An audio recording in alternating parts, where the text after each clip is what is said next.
Hello guys, আজকে আমরা চলে এসেছি। আজকে আমরা একটা নতুন ভিডিও নিয়ে আজকে বানাবো আমরা ঘরের মধ্যে পার্টি পাওয়ার। চলো এরপর বানানোর যে যা যা লাগবে সব এখানে নিয়ে নিয়েছি, দেখতেই পাচ্ছ। এরপর আমরা বানানো শুরু করে দিচ্ছি। সবার প্রথমে বেলুনটা নিয়ে নিতে হবে, বেলুনের মুখটা অল্প কেটে দিতে হবে। আমরা বেলুনের মুখটা কেটে নিয়েছি, এই পাইপের সঙ্গে ফিট করে দিতে হবে। তো আমরা ফিট করে নিই।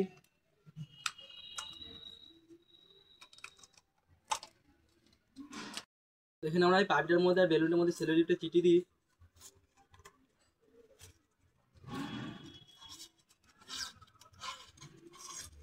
এখানে ভালো করে সেলোটেপটা চিটি দিয়েছি।